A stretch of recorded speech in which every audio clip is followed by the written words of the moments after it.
والصلاة والسلام على خاتم الأنبياء والمرسلين وعلى آله وأصحابه أجمعين ومن تبعهم بإحسان إلى يوم الدين. فيا عجبا كيف يعصي الإله، كيف يجهل الجاهل في كل شيء له آية تدل على أنه واحد. कोई तो है जो निज़ाम हस्ती चला रहा है, वही खुदा है, वही खुदा है. अयो शायर दा अल्लाह ताला सना सिफत बयाने मुस्तासला दा मुनासिब इंसान सरा नदे हिस्सों बराबर दी शान सरा सा तारीफ पर इसकल पुरानी शिकत आज़मा का शिकागज आसमान सरा समंदर का दिस्याही व कलम शी इस औजन का दे मुंशान लज्जान सरा तमाम उम्र कवी मखलूक सिफत ता दा सिफत बला कुम पे और नेमत ता अजमेख्तून दी बमाओ बल कवे सोक बाचा के सोक द तख्त गुर्दवे ची दी उमनी ताकत हगा सेराब शी सोक फिरौन उन दिलाओ पर भी दरियाब शी शैतानियों सीधा उनकला बलानत जो बेफायदे उर्ता द उमर इबादत जो बल तनवायम बखबला गुनाहगार यम द बख्शिश का मकौमा उम्मीदवार यम द रसूल बमा मुबज की द नीराना द अमल को जपड़ी उमम सुभाना दा मुंदल का द जन्नत पर हिसाब शी दा मुंदल का द जन्नत पर हिसाब शी दा उसके उम्मत बवाड़ अल्लाह जवाब शी और पवेलिया फजलनु मखिना पूरा दुशे दर दर द रसूल हा रजू कुल सबक दा इनकार हदीस इन जमन फासल मौजू मकाला रद्दुल हाद पढ़ाओ और काल मुसलसल दे मने अल्हम्दुलिल्लाह दर्सुना को वो सब होएगा किताब ला तरतीब ने बराबर से इंशाल्लाह जान लगा बराबर की फोटो स्टेट रो बस उस्ता ची मंग सरा दा चापशे बदा दिन और मुसलमानों इस्तिफादा करी खुदा उधर मंग चाप करियो क्या खत्म शे में उदा दोबारा चाप कोल दोबारा बेचारा बेतम न करियो जरूरी नहीं मन सबा इल्हाद मौजू बाने कार तो जरूरत है कार हदीस बाने अल्हम्दुलिल्लाह दा जमा मकालत इनकार दा हदीस नालन वजिन दर अल्हम्दुलिल्लाह दा वजन बदल सार मा उसूल ला जमा करियो तकरीबन द मुनकरिन दा हदीस पर उसूल बुनियादी खबर शल उसूल में वगैरह जमा करियो ची बदे उसूल बदे सर बहस मुबाहसा को या कि नूर हमजादत को नो अल्हम्दुलिल्लाह mun निकल करी देखो अल्लाह ताला तरतीब बराबर के होता दवशी चाप से खैर इंशाल्लाह मुताज जान लदा मकाला रद्दुल हाद पर स्टेट के बस हफ्ते नवरज न बावे सबक को नन द खत्मी नबूवत पर हवाले सर से खबर को द मिर्जा कादियानी से इबारत न बता उस बयानो और दा शान तक द मुनकिरिन दा हदीस रबा मुनकिरिन दा हदीस वही जिम द पारे कुरान का भी दे कुरान न बार खबर मनल पे मान फरज नदी मंगो जलका तखफल बंदे कुरान के मंग अल्लाह ताला हुक्म करे चाहते अल्लाह व आते रसूल अल्लाह इताअत और अल्लाह के रसूल इताअत हां दा शान तक अल्लाह ताला कुरान की फरमाई कि मुनाफिकान दाद पैगंबर अलैहि सलाम खबर न मानी पैगंबर अलैहि सलाम खबर नसूल के इनकार की मुनाफिकान दोस्तान सूरत गालिबन निसा आयत नंबर 1 पे तक वजाहत मौजूद है औज़ु बिल्लाहि मिनश शैतानिर रजीम व इज़ा क़ील लहुम तआलू इला मा अंज़लल्लाह कल चिपीते हुए किताब राशि मा अंज़लल्लाह तरफ वइलर रसूली नुरायतल मुनाफिकीन है तबूगुर दा मुनाफिकान से यसुद्दून अन तसुदा मुकम्मल बता नजान एक तरफ तक मुकम्मल दा मुनाफिकान दी दोस्तान अल्लाह और अल्लाह के रसूल खबर ने इनकार को दोस्तान दा शदीदा मुनाफिकान मग यो सू सवाला दरवी न को कतवे कना ज़ाहिर दा आयत तबगुर और द शायद नुजुब ता नहीं मालूम आयत मुबारक सूरत बनी इसराइल आयत नंबर 72 की वजाहत मौजूद है व मन काना फी हाज़िही आमा फहुव फिल आखिरति आमा सोच से दुनिया की उलूम दी दा आखिरत की उलूम लेकिन दा जुल्म खबर है तो दुनिया के मुझे इंसान लुंद रापासी की खुदा दा इम्तिहान द वज रापासी की अल्लाह वज वला नबलुवन्नकुम बिशैइन मिन अल खौफ वल जु'i व नक़्सिन मिन अल अमवाल वल अनफुस वस समरात फबश्शिर साबिरीन दल तो इम्तिहान देनु आखिरत की दाउद वले रापासी व मन काना फी हाज़िही आमा यदि जवाब दे मतलब द कुरान न रख दा शांत के दोस्तानो आया पैगंबर हराम करके तासु को मुसलमान मोमिन मुसलमान तो हराम करके पैगंबर द पार वाले अल्लाह कुरान की फरमाई दी जवाब हम सुनो रहे सूरत तहरीम आयत नंबर 3 रावल औज़ु बिल्लाहि मिनश शैतानिर रजीम या अय्युहन नबी लिमा तुहर्रिमु मा हल्लल्लाहु लका ए महबूब है जमाना अल्लाह को फरमाए नबी लिमा तुहर्रिमु मा हल्लल्लाहु लका तो वले हराम फजान मारे हलाल शैना अलका दा उचित यो कारता द पर खुद हलाल करे ती फजान हराम दा गुनाह दा नऊज़ु बिल्लाह दा कम पैगंबर दा देखी दा खिताब कम पैगंबर दे मूसा अलैहि सलाम दे ईसा अलैहि सलाम दे हां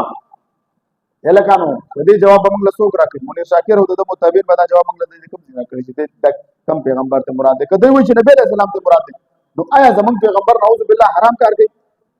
ना लका دې وضاحت پکار دی چې د دې موږ ته جواب راکړي یا ایها النبی لما تحرم ما او د څه وجه نه د څه د وجه دا حرام کار کوي تبتغي چې د لټې په دې باندې مرضات ازواجک د ښځې رضا دا خو نورم د ګناه خبره شوه یو سړی د ښځې خبره مني او د خدای خبره نه مني دا د کفر خبره ده چې ورپټ کې اوس دا ټولې خبرې ورپټ کړي نه کېږي یا مولوي صاحبانو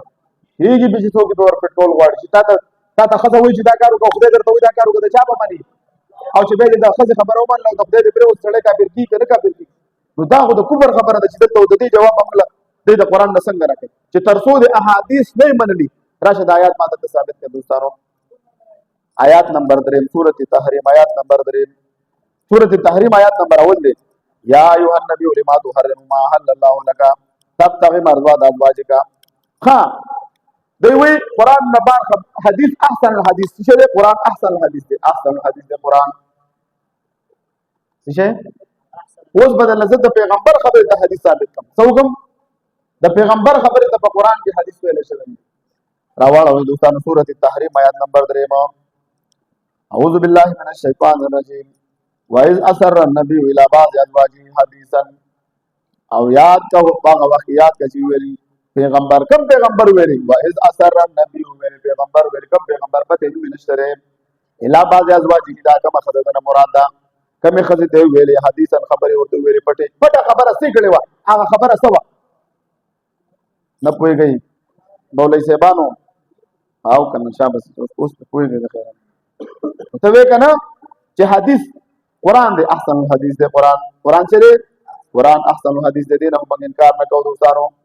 دوستانو د احسن الحدیث څه پس منظر دوستانو په قرآن کریم کې دا لفظ په مختلفو معنو سره استعمال شوی دی دوستانو دلته قرآن ته هم دی مشرکانو به د خپل قصو ته ډېرې ښې قصې ویلي الله ویلي چې دا قرآن ما نازل کړی دا احسن الحدیث دی دا بهترینه قصه ده بهترینې خبرې دي دوستانو د قرآن مطلب د انسان په مقابله کې د قرآن چې دی انسان چې کوم کلام جوړ کړي او کوم چې الله کلام را لېږلی د احسن الحدیث دی یو معنا دوستانو کافران خبره دوستانو د کافرانو خبرو ته حدیث ویلی شوی دی لیکئ ځان سره اول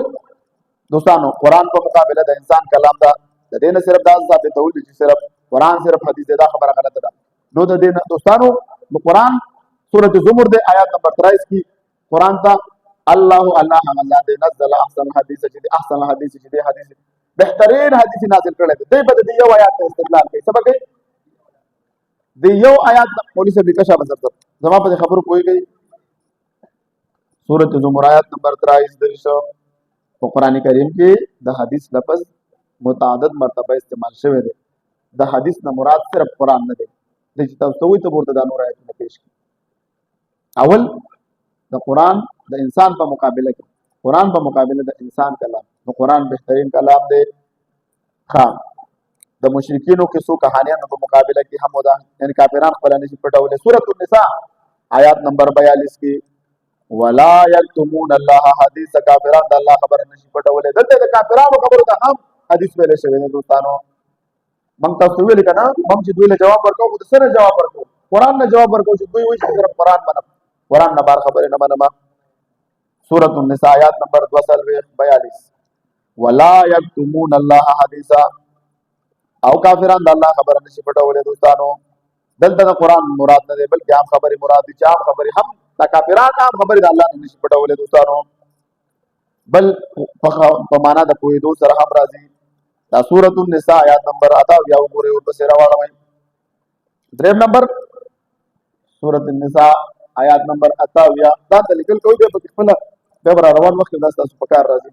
چې د حدیث مختلف معنا حدیث په قران کې په مختلفو معنو استعمال شوی دی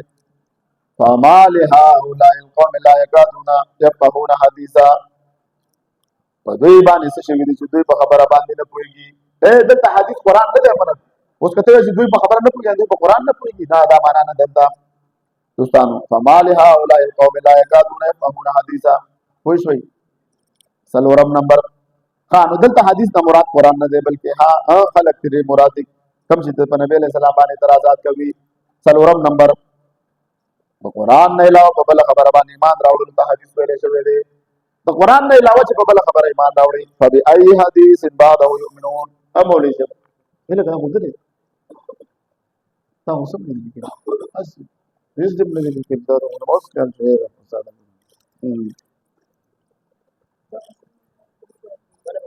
سورۃ اعراف آیات نمبر 150 د قران نه علاوه په بل خبر ایمان راوړل ته حدیث ویلې شوی دی. سورۃ اعراف آیات نمبر 150 اعوذ بالله من الشیطان الرجیم فبأي حدیث بعده یؤمنون. د قران نه علاوه په کومه خبر ایمان راوړي. اوس ګوره دلته دا فبأي حدیث بعده کې هو زمير قران دراجه دی یؤمنون دوی ایمان راوړي دوستانو. نو فبأي حدیث د دې کې فاده تفرید د بار راځي او با جار دی او اسم مجرور دی.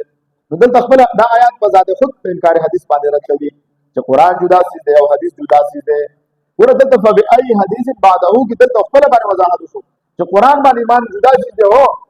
دا دلته مطلب یعنی حدیث نه مراد قران نه دی. قران جدا سي دی او حدیث وضاحت په خپل وشو. دا آیات په ذات خود په انکار حدیث باندې رد دی. دا شان ته دوستانو دا پنځم نمبر حدیث د یوسف علی السلام کیسه ته حدیث ویل شوی دی. نو یو چې یوسف علی السلام حدیث ته کیسه ته ویل حدیث ویل شوی دی. ما کان حدیثا یفترا سورۃ یوسف آیات نمبر 111 د یوسف علی السلام دا کیسه دروغ نه ده. نو دا نه چې دا قران نه دی نه کیسه و. سورۃ یوسف آیات نمبر 111 یو سورہ یو ولسو دلته حدیث نه مراد واقع دا کیسه ده نه چې قران قرآن حدیث دوست کوئی شو دوستانو. دغه شانته کې د موسی علی السلام کیسه ته حدیث وایي هل اتاک حدیث موسی دوستانو آیا د موسی علی السلام خبره او قصه ده د قرآن دی دا قرآن نه دی قصه ده د موسی علی السلام د نبی علی السلام خبره ته دوستانو حدیث ویل شوی دی. دغه مخکې مې الله آیات ویلو وایز اثر النبی الی بعض ازواجه حدیثا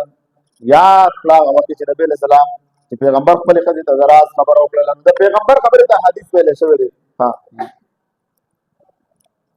دغه شان د دوستانو د خوب او د تعبیر د لپاره لفظ راوړل شوی دی من تاویل الاحاديث د یوسف علی السلام مبارک راځي سورۃ یوسف آیات نمبر 6 کې وضاحت موجود ده دوستانو.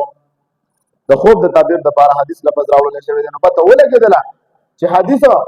یواز قرآن ته نه ویل کېږي. حدیث څنګه چې موږ صلات په مختلفو معنو ذکر کړي او دغه موږ حدیث هم په مختلفو معنو سره ذکر کو. نو دلته خبره موږ دې روانه کړې و چې حرام کار پیغمبر نه کوي قرآن ذکر کړی دی. د دې جواب موږ له څوک راکړي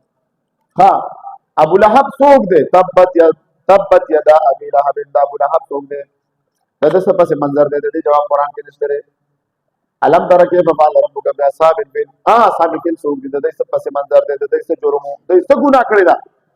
دوی ته څه سزا ملو شوی د دې ذکر په قرآن کې نشته. قد سمع الله قول الذي سورۃ مجادله راواله آیات نمبر 1 سورۃ مجادله آیات نمبر 1 اول اعوذ بالله من الشیطان الرجیم قد سمع الله قول الذي تجادلك في زوجها وتشتكي الى الله والله يسمع تهاوركما. الله د دې د خزي او د پیغمبر خبره اوریدلې. قد سمع الله په تحقیق سره اوریدلې الله تعالی قول الذي خبر دا خزي تجادلك چې دا جګړه کوي دا چا سره جګړه ده دا خزه چا سره جګړه کوي تجادلك کې کوم ضمیر ته خطاب ضمیر چاته دی څوک ته مراد ده نه. د دې جواب موږ ته زوجه هدا پر خاون مبارک مارته ویل کنه د منکرین دا حدیث سره چې کله ورته پس براټ تاسو د جو بچو نه ورته د آیات باندې ما پویګا ته ګور چې تاسو غوړي دا خبره پټ کول به در باندې کوي بس صرف ځان بخلاصي څنګه مونږ وتشتكي الى الله ولا تشکایت کوي والله يسمع بشک الله تعالی اوردا تهاورکما تاسو د دوانو خبري د دوانو خبري واوریدلې ادا څوک د دوستانو. نو دا هو حدیثو کې راغلي چې دا حوله بنت ثعلبه رضی الله تعالی عنها او دا د حضرت اوس بن ثابت رضی الله تعالی عنہ په نکاح کې دا د جهاد کې سوا د اسلام نه مخکې دا او تفته ده چې چا په زمور تشبیه ورکړه نه خې تشبیه به دا د مور سره به ورکړه نو دا به طلاق شول. دا وجه دا الله رسول الله بډای خزما اوس به چرته زما اوس دا کسه چې حدیث ته ورمنه ته بعد څه ثابت نه شي ثابتوله نه دا د خزي نوم ثابت دی او نه دا خزه ثابت دی نه دا کتاب خطاب ثابت دی دا یې سب څه ثابت دی دوستانو. دغه شانته کې دوستانو ابل اوس موږ په دې باندې وضاحت کړو. ابل موږ دغه د سورۃ کاف آیات نمبر 65 نه 74 پورې 15 پته نه سلور او پورې وضاحت کړو. فوجد عبدا من عبادنا اتيناه رحمة من عندنا وعلمناه من لدنا علما فانطلق حتى اذا لقي غلاما فقتله. دا هغه انسان پاسي کې قتل کوي چې هغه الله علم ورکړي دی دا الله یو محبوب بنده دی او یو معصوم قتل کوي دا د ګناه کار دی دا ولې شوی دی دوستانو د دې جواب موږ له څوک راکړي د دې جواب د منیرانو سره نشته د دې جواب د قرآن د دې جواب د حدیث درکې دوستانو څه پوه شئ نشته ور سره څه کافر ځامن دي ها قرآن کې راځي دوستانو ولې کوي سورۃ شورى آیات نمبر 5 کې وضاحت موجود ہے اعوذ باللہ من الشیطان الرجیم والملائکۃ یسبحون بحمد ربهم ويستغفرون لمن فی الارض دې غیر مقلدینو کې من باندې استدلال کوي چې دوی من عام ده لا صلاۃ لمن لم يقرأ بفاتحة الكتاب د بتا من عام ده ته ورته دا به پیش کیږي تاسو ته براشي چې من عام ده نو د ويستغفرون لمن فی الارض آیا تاسو په د منکرین د حدیث را بدی کې سوال وکړي قرآن کې راغلي دي چې فرشتي هغه چا لپاره د مغفرت دعا کوي چې هغه سوي اپس مکه کوي پس مکه اول به سوال وکړي چې کافر د لپاره د کافرانو د لپاره استغفار جایز دی قرآن نه ذکر دی چې نه دی جایز مشرکان د لپاره نشته مغفرت هڅه قرآن وایي ان الله لا یغفر ان یشرک به ويغفر ما دون ذلك لمن يشاء والله المشرك نه بقى موتوي فرشتي ولا څه کوي نو دا خاص تحسین د حاصل نشو مولوی زبانو چې فرشتو ته پته ده خو فرشتي چې کوي خدای الله په اذن سره کوي کنه دا په دې باندې ماته وی چې په دې باندې سره پورا مناظره کولای شي آیا فرشتي کافرانو مشرکانو ته استغفار کوي وای باندې کوي ولې نه کوي قران ته ذکر دی ويستغفرون لمن فی الارض ويستغفرون استغفار کوي هغه چا لپاره چې بس مګ دی ولدا کافران بس مګ کې نه دي د دې جواب بدل څه درکې چې دا من عام نه دی دا به جواب ورکولای شي من عام نه دی دلته به وي چې دوستانو د پوهیږي مولوی صاحبانو ها بل حضرت علیہ السلام چې کوم معصوم قتل کړي او دا سجور مدا خو جواب نه ها دا شانته کې دوستانو یو انسان ته نقصان رسول څه حکم لري انسان ته یو عام مسلمان ته نقصان څه حکم لري دی بل څه وي کفر دی او ګناه ده او بیا یو ګناه معصوم قتل کول دا د ټول نه غټ کفر دی چې دې چې تاسو کې دوستانو یو معصوم به ګناه وجني دا سوالات ډیر سوالات وسو هغه ځان سره هم لیکلي ان شاء الله صحیح ده بس چیرته ختم نبوت هغه باندې وسه مټه څه دا خیر الله ما پرونه بیان نه دی الله جوړ کړل پړم ها اوس راځي دغه مرزا قادیانی ته مرزا قادیانی راوي مفتي صاحب ته تفصیل سره دا پیریډ اخلي بیا او هغه ان شاء الله په صرف یو څو خبرې به کوم تاسو په کوشش کوئ چې دلته وخت روحاني خدای دې تبصره هغه کی کوشش کوئ چې تاسو په دې کې وزارت خپل نوټ برابر کړئ د مناظرې لپاره ابل کل طالبانو برابر کړو تاسو به دا غي عبارتونه د قادیانه به تاسو په خدای کې په عیسی علی السلام پر نزول کې راګي استاد عیسی علی السلام سره څه کار د چرګي د مال کې څه سره څه کار څه کې عیسی علی السلام ته د خپل دغه ثابت کا چې دا مرزا قادیانه دې ثابت کړي دا نبی دی دا وځي د پیغمبر اسلام په ټوسټي مسیمه دا ولې پیژنځه دا ذلی او بروزي ته معنا په موږ په پښتو کې دا مې څورت په سوچ کوم مې کړه دا په پټو سټیټ شو کنه په پټو سټیټ کوم سره نه دي زه تا ته 50000 لوټ پټو سټیټ وباسه تا ته 200 روپۍ سودا درکې په بدل نه درکې هڅ اصل موجود دی په پټو سټیټ د څه کو ولې زبانو نو مرزا څه وایي چې د پیغمبر اسلام سیمه او د دونه داوی کړی چې ټول هر داوی د بل سره څنګه چې د مونږ شاکر داوی د بل سره په تناقض کې دي دا هم په تناقض کې اوس د دې یو څو عبارتونه زه تاسو ته بیانوم ما خو په دې باندې منطقي مقدمه تیار کړې ده چې د نبی لپاره الا لاربعه پکاري د نبی لپاره څه پکاري الا لاربعه دا به ما کوی ته بیانول او کوی به نه پوهیدل عام خلک د غریبانان هغه به نه پوهیږي نو د مرزا لپاره چې ما کوم مقدمه تیار کړې ده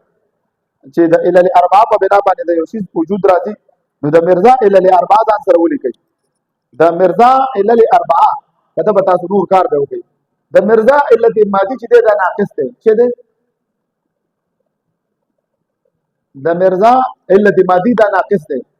او علت سوری مسترب دی ولیکئ په دې باندې تاسو به پورا ځواب الله خبره وکړم علت مادي چې دا ناقص دی د ناقص بچو ځکه د ناقص بچو چې د مختلف دعوی کوي او مختلف خپل خواهش پرست او زناکار چې خپل باندې انټرنیشنل ځانیو نو ناقص ته کنه ماده ناقص د پیغمبر څه دي پیغمبر ته وحی کی کل انما انا بشر مثلکم یوها الی دا وحی کی دلته او د پنځه شپاړس د دغه کله وي چې ما د غلام قادر وحي کړی د کله ما له ټیچی ټیچی کوله کله دا وي دا ټول موږ ذکر کړی چې د چا وحي کوله نو هغه نو د دې بتا ته نو د دې علت مادي ناقص شو علت سوري مسترد شو علت فاعل شیطان شو هل انبئكم على من تنزل الشياطين تاسو په قران نو بیا یو آیات به راوړی دوستانو آیات تاسو ته خبر درکما ولې نه لګي ثانه خبر لاړه خبره د نمخ کې لاړه دا مرزا علت سره علت مادي څنګه ولیکل دا خولي کنه دا سلور خبرې ولیکل علت سوري سره علت فاعلی هل انبئكم على من تنزل الشياطين سورۃ الشعراء آیات نمبر 221 کو وضاحت موجود ہے آیا زه خبر درکم چې شیطان بچا نازلېږي تنزل على كل افاك نازل دا اخیری درجه به غیرت او دل انسان او زنديق انسان باندې جګدا خنزیر دا خبره ها علت غایي چې د نفسانی خواهشاتو چې صرف په مال دولت پر راځم دي مختلف دعوی کولې نه پوهیږي دوستانو د هر یو شی د وجود لپاره دا اله الاربع پکار وي د هر یو لپاره سکیږي نو په مرزا باندې خبرو کوم او په د پیغمبر په دغه باندې خبرو کوم چې د پیغمبر لپاره اله الاربع باندې څنګه خبرو کوي څه لیکي ها د پیغمبر اله الاربع باندې خبرو کوي صحیح ده ها ولې په ځان ته د نبی لپاره اله الاربع پکار وي علت مادي یعنی هغه بنیادی ماده کوم نه چې د نبی وجود جوړيږي نو د نبی لپاره علت مادي د بشریت ده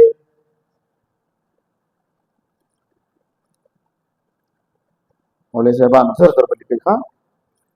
د نبی لپاره علت مادي د بشریت ده ها نبی بشر انسان دوستانو ویسوي فرشتہ نوي لکه په سورۃ کاف کې آیت نمبر 110 کې وضاحت موجود ہے اعوذ باللہ من الشیطان الرجیم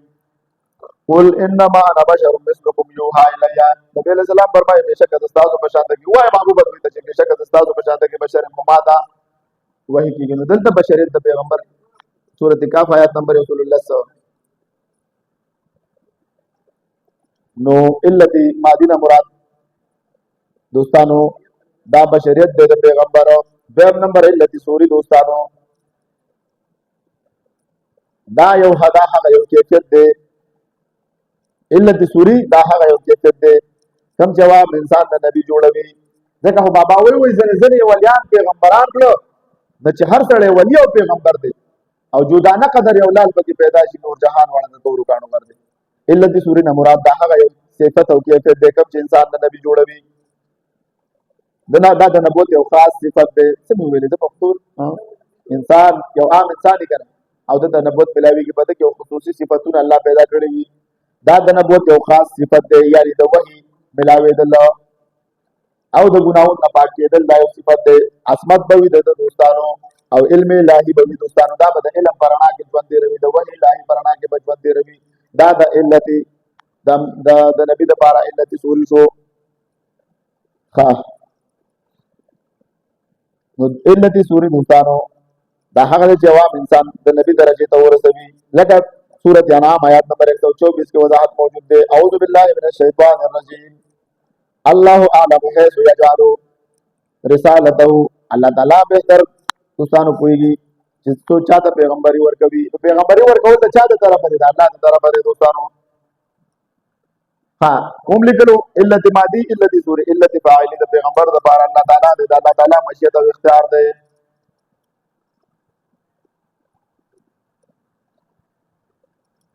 نبی پیدا دوستانو علت فاعل د الله تعالی مشیت او اختیار دی ورا موږ د دې ځکه په ځل خبر کوم د الفاظ ولیکي چې بیا تاسو ته دوه عقلي دلایل بیان کوم باندې د الله تعالی مشیت او اختیار دی د الله خو پته کوي علت فاعل مطلب دې ته پیغمبري چا ورکړی دا وای شي سمانا دل چا ورکړی دا چا په اختیار کې پیغمبري ورکړي آیا یو انسان په خپل اختیار پیغمبري حاصل ولې شي نه دا د الله تعالی مشیت او اختیار دی ها یعنی نبی پیدا کون کې او نبوت ورکون کې دا څوک دی دا الله ذات دی ها دا مولکل دلته دا یو دغه ولې دوستانو سورۃ حج آیات نمبر 15 اعوذ باللہ من الشیطان الرجیم سورۃ حج 75 الله بیشک الله چې دا تراوند ما په ټول عمر کې څه شی ارمان نه دی کړ ځان ونو اعوذ بالله من الشیطان الرجیم. ها دا دغه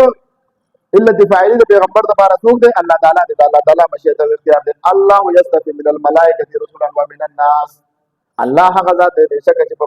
فرشتو کې هم د پیغام رسول لپاره منتخب کړي. جبرائیل السلام منتخب کړو د انسانانو لپاره چې انسانان هم د نور انسانانو لپاره څه کوي؟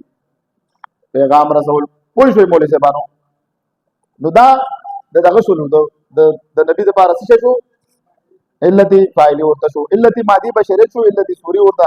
کیفیت شو کوم چې خاص یو صفت دی کوم چې وحی ملاوي د تعصبات نه پاکي دي او د علم او د وحی برنا کې ژوند تیرول. علت فاعلی ها علت غایده دي څه دي دوستانو؟ دا یو خبره په مرزا قادیانی کې نشته. علت غایده نبوت، علت غای مطلب د نبی د بعثت مقصد څه دی چې د پیغمبر اصل تعلیمات موجود دي. په پټیسټیټ څه کوم چې دا وایي چې د مبارزي ما دا عقل منی دی به تاسو راځي د عیسی علی السلام خبره پوښتنه نه کستا د عیسی علی السلام سره څه کار دی؟ عیسی علی السلام پہله راغله دنیا ته اول ځل راغله د دنیا ته. هغه د نبوت زمانہ په خپل په بایبل کې عیسی علی السلام فرمایي چې بنی اسرائیل ته راغله. موږ بنی اسرائیل خو نه یو چې هغه ما د بارا بوسرا دی پیغمبري به ما کوي. هغه په خپل په بایبل انجیل د متی سلور اناجیل ته دوی وی د عیسی علی السلام چې اول متی دی، دویم مرقس دی، دریم لوقا او سلورم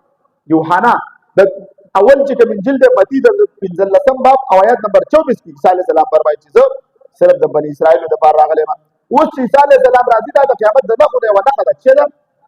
وما قتلوه یقینا بلکې په یقین سره هغه نه ده قتل بل رفعه الله الیه هغه الله اسمان ته خېجولی دی. چې اسمان ته خېجولی دی دا به د قیامت د نښو نه ده چې دا به واپس کړي دنیا ته به راځي. دوی وایي چې دا راځي دا به پیغمبر وي. د پیغمبرۍ دا منصب دنه څوک نشي اخیستی خو لیکن زمانه ختمه شوې ده. د پیغمبرۍ زمانه د نبی علیه السلام تر قیامت ده او د موسی تر دې چې حدیث کې راځي چې چېرته موسی علیه السلام راشي څه به کړي زما اتباع به کوي. اوس چې هر څوک دنیا ته راځي دا د پیغمبر علیه السلام ولې هلته قرآن کې زمانه قرآن کې الله وعده اخیستې وه ولو آیات مبارک دی که نه آیات دی په دې معنی الله تعالی د ټولو پیغمبرانو نه وعده اخیستې وه که چېرته زما نبي راشي تاسو به ایمان راوړئ. مکمل هغه آیات اوس موضوع نه ده چې اوس هغه آیات نازله شي. میثاق النبیین دا مکمل آیات په دې باندې موجود دی چې الله د ټولو پیغمبرانو نه وعده اخیستې ده د نبي علیه السلام په څه شي؟ په نبوت باندې. نو دا خو د عیسی علیه السلام خوشنصیبي ده. بل تاسو ته اوس دلته خبره کوم د هر د نبی علیه السلام نه وروسته بل پیغمبر نه. نبی علیه السلام فرمایي سيكون في امتي كذابون 30 كلهم يزعم انه نبي وانا خاتم النبيين لا نبي بعدي. نبی علیه السلام فرمایي زمانه بعد ډېر دجالان راځي کذابان به راځي زمانه بعد بل نبی نشته. دلته اوس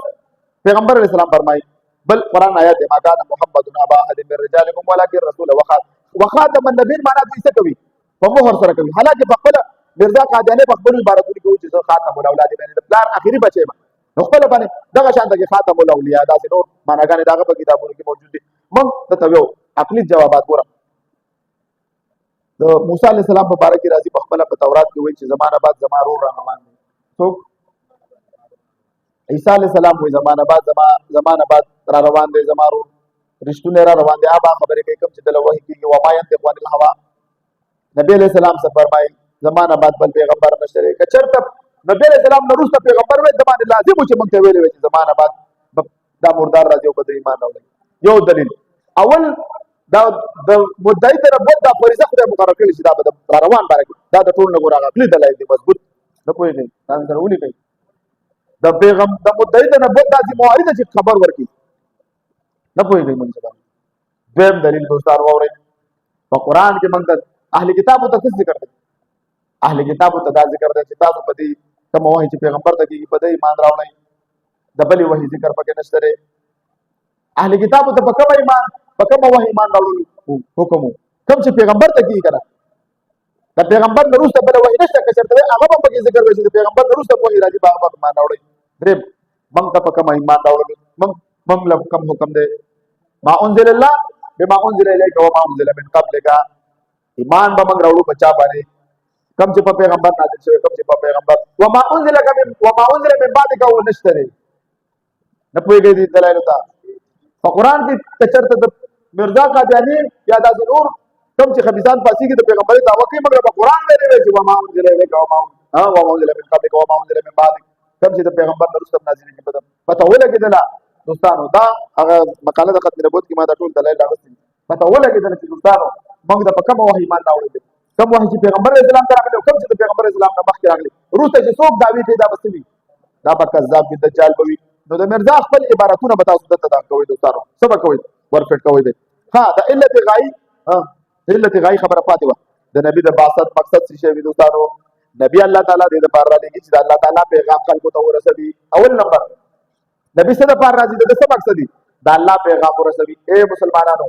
علماء کرامو چې د الله پیغام موږ سره محفوظ دي د غلام احمد قادیانی څه ضرورت دی ماته نه پوهېږئ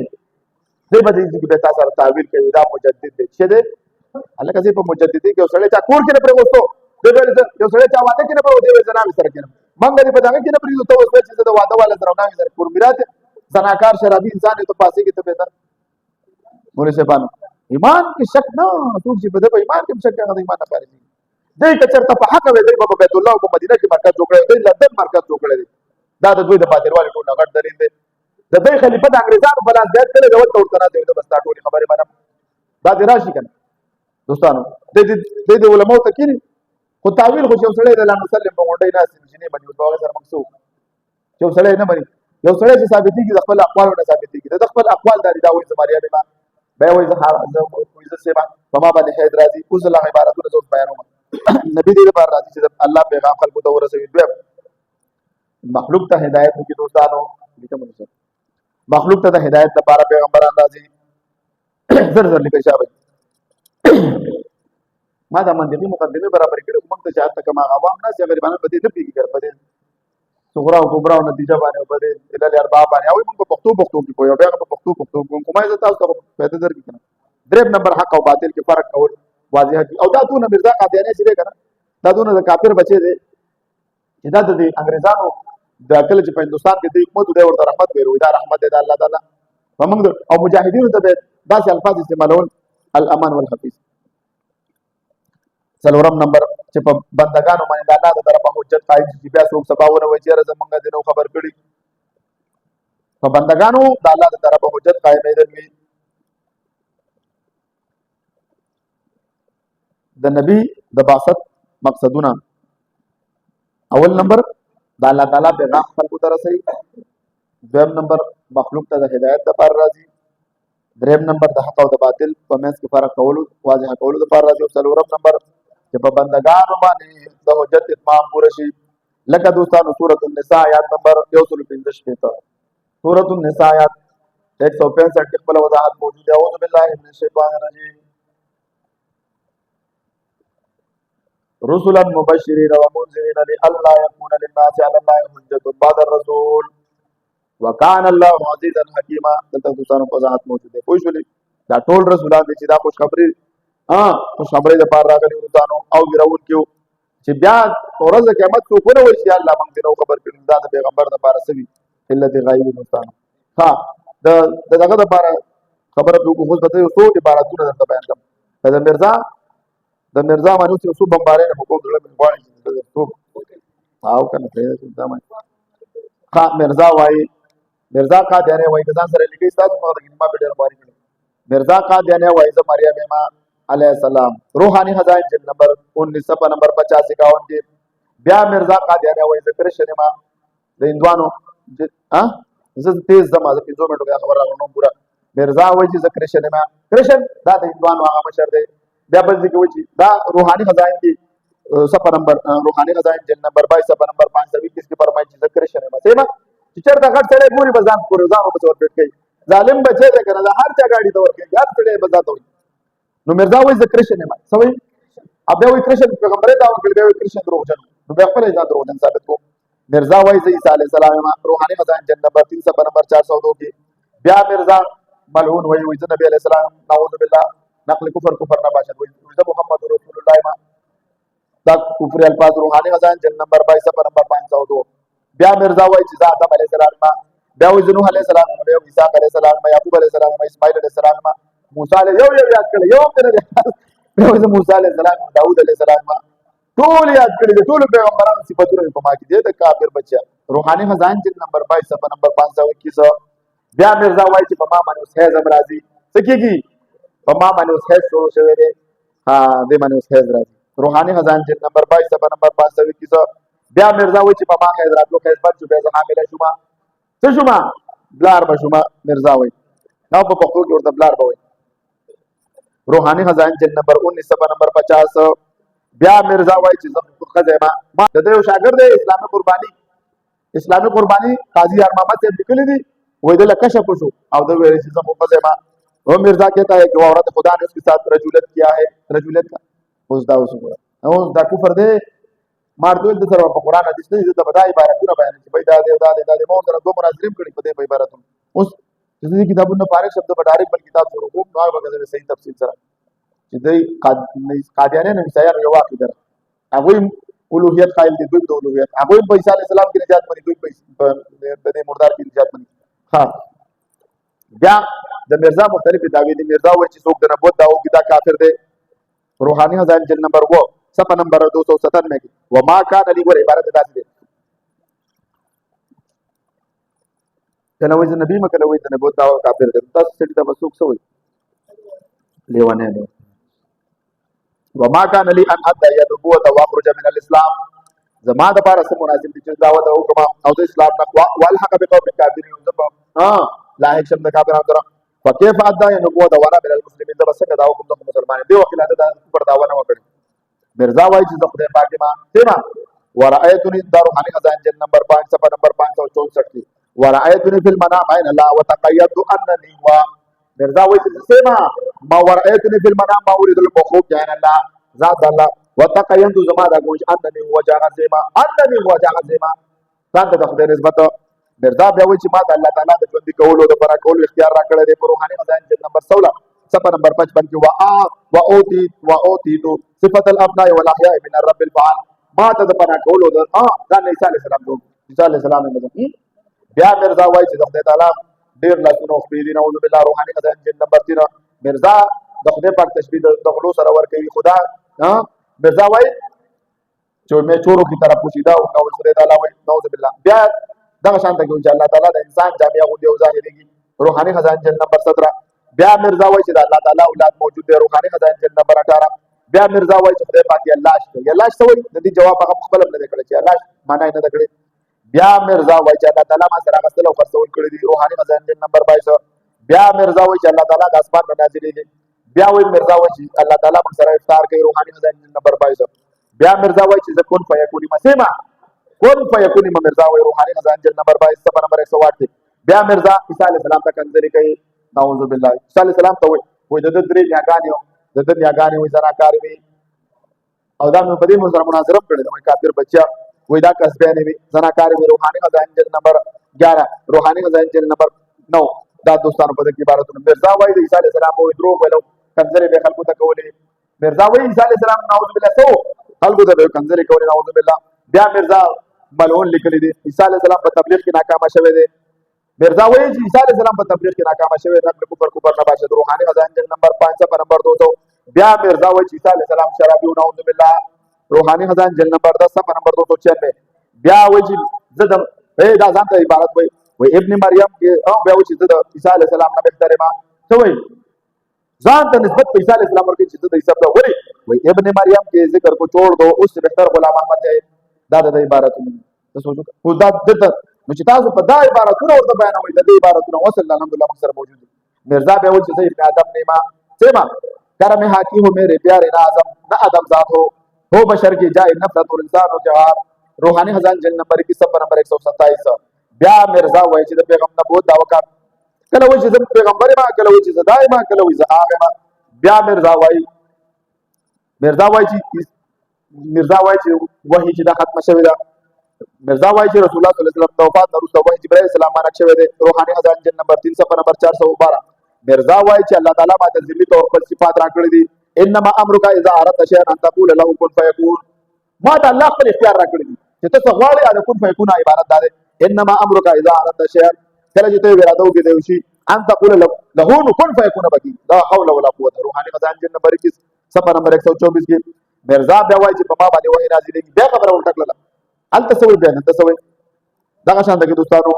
مرزا بیا وایي چې دغه شان باندې د کفر دی نو په کم کفرونه دا بیانو باندې لا حول ولا قوه دا دوه کفرونه عبارت جمع کړي هغه خو د خپل عبارت نسل پکار ها ها 45 واخر دعوانا